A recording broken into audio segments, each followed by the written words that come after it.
चारों तरफ धुआं ही धुआं होगा। सो हेलो, नमस्ते, आदाब, सत श्री अकाल, दिस इज हमारा Vyas, welcome back to my new video. तो जैसे कि मैंने पिछले वीडियो में बोला था कि मैं एक वीडियो लेके आने वाला हूँ जिसमें मैं पॉइंट्स के बारे में बात करूंगा जिसको आपको ध्यान रखना चाहिए अपने लिए अपना एमटीबी बाइक करने से पहले, चाहे वो आप माउंटेन बाइकिंग के लिए ले रहे हो, चाहे आप स्टंट राइडिंग के लिए ले रहे हो। ये पॉइंट बहुत ज़्यादा इंपॉर्टेंट है और आप इस सारे पॉइंट्स का ध्यान रखिएगा।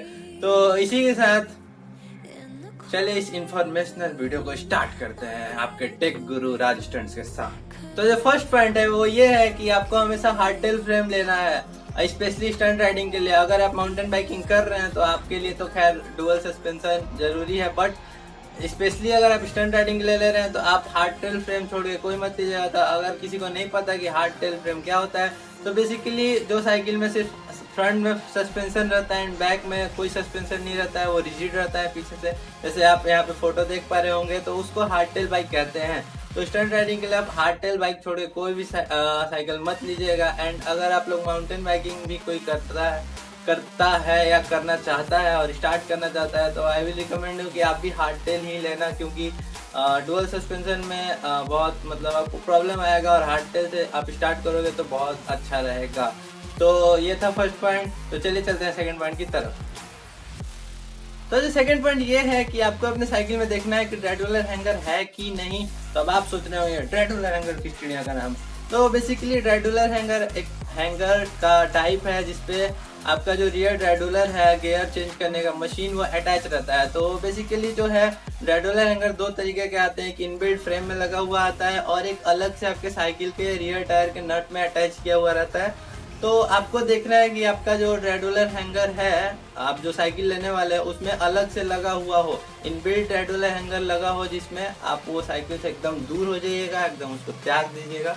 तो आप सोच रहे हो कि रीजन क्या है, क्यों हमको इनबिल्ट फ्रेम वाला ड्राइडुलर हैंगर वाला साइकिल नहीं लेना है और एक्सटर्नल जो लगा रहता है वो लेना है। तो बेसिकली स्टंट राइडिंग और माउंटेन बाइकिंग दोनों एक गेम है जिसमें आप क्रैश होगे ही होगे।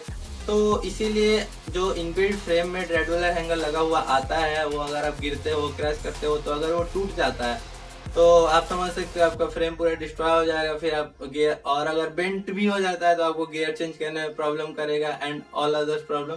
तो इसीलिए आपको साइकिल में देखना है कि जो अलग से ड्राइडुलर हैंगर लगा हुआ है कि नहीं। अगर नहीं लगा हुआ है तो आपको साइकिल से बिल्कुल दूर हो जाए। तो जब अलग से ड्राइडुलर हैंगर लगा रहेगा आपके साइकिल में, तो अगर आप क्रैश करते हो तो वो ड्राइडुलर हैंगर टूटेगा, तो आप उसको रिप्लेस कर सकते हो। तो चलिए चलते हैं थर्ड पॉइंट की तरफ। तो जो थर्ड पॉइंट ये है कि आपको अपने साइकिल में देखना है कि थ्रेडलेस फॉक सिस्टम है या थ्रेडेड फॉक सिस्टम है।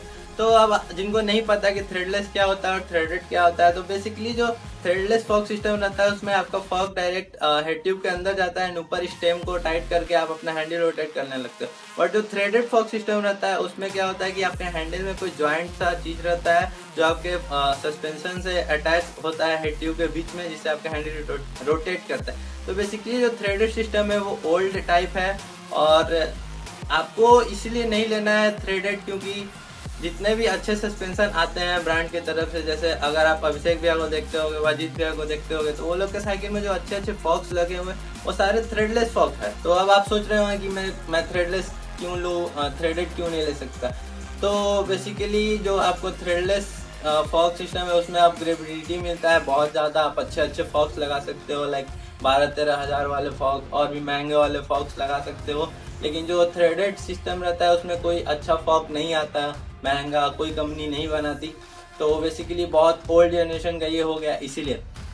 तो ये था थर्ड पॉइंट जिसमें आपको देखना है कि आपका फॉक सिस्टम थ्रेडेड है या थ्रेडलेस है। तो अभी मैं एडिट कर रहा था तो मैंने देखा कि मैंने बताया नहीं कि आप कैसे पहचानोगे कि थ्रेडलेस फॉक कैसा दिखता है और थ्रेडेड।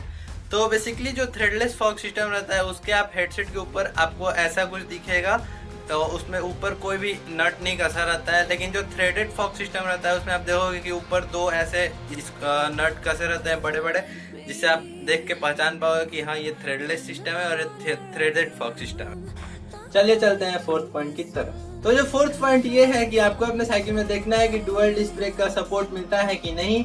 तो अब आप सोच रहे होंगे क्यों, मैं तो पावर ब्रेक से भी काम चला सकता हूँ। तो क्योंकि जब आप राइडिंग करोगे एंड थोड़ा सा भी इम्प्रूव हो जाओगे, आपके स्किल्स थोड़े से भी इम्प्रूव हो जाएंगे, तो आपको हाइड्रोलिक डिस्क ब्रेक की ज़रूरत पड़ेगी।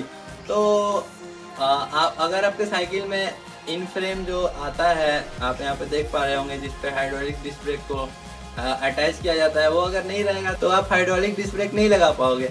इसीलिए आप इसीलिए आप खोजना है कि आपके साइकिल में डुअल डिस्क का सपोर्ट दिया हो, ताकि आप बाद में हाइड्रोलिक डिस्क ब्रेक पे स्विच कर पाओ। Because hydraulic disc brake best होता है स्टंट राइडिंग, माउंटेन बाइकिंग, हर चीज़ के लिए। पावर ब्रेक में बहुत ज़्यादा प्रॉब्लम आता है, लाइक थोड़ा सा भी आपका रिम बेंट हो गया, पानी लग गया है, कुछ भी हो गया तो आपके वो ब्रेक्स नहीं लगेंगे। एंड थोड़ा सा भी रिम बेंट होता है तो आपको बहुत ज़्यादा प्रॉब्लम करता है। बेसिकली ये बहुत ज़्यादा मेन रीजन है। तो चलिए चलते हैं fifth and the last point की तरफ। तो जो fifth and the last point है वो ये है कि आपको देखना है कि आपके साइकिल में क्विक रिलीज सीट पोस्ट है कि नहीं। तो अब जिनको नहीं पता है क्विक रिलीज सीट पोस्ट क्या आता है, तो बेसिकली आपको एक प्लग जैसा मिलता है जिसको ऐसे ओपन करके अनस्क्रू करके आप अपने सीट के हाइट को एडजस्ट कर सकते हो। तो अब सोचोगे कि इसका क्या काम है। तो मान लीजिए आप कहीं प्रैक्टिस करने दूर जाते हो तो आप अपने सीट के हाइट को एडजस्ट करके आप कंफर्टेबल हाइट करके जा सकते हो, या माउंटेन बाइकिंग हर जगह ये चीज़ काम आता है।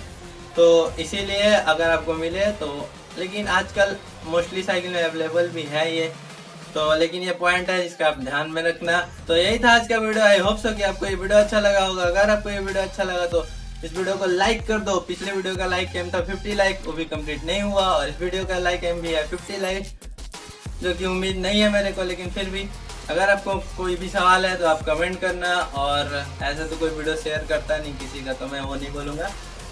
तो इसी के साथ आपसे मिलता है नेक्स्ट वीडियो में। Bye bye. गर्मी तो भाई साहब कतई कमाल है।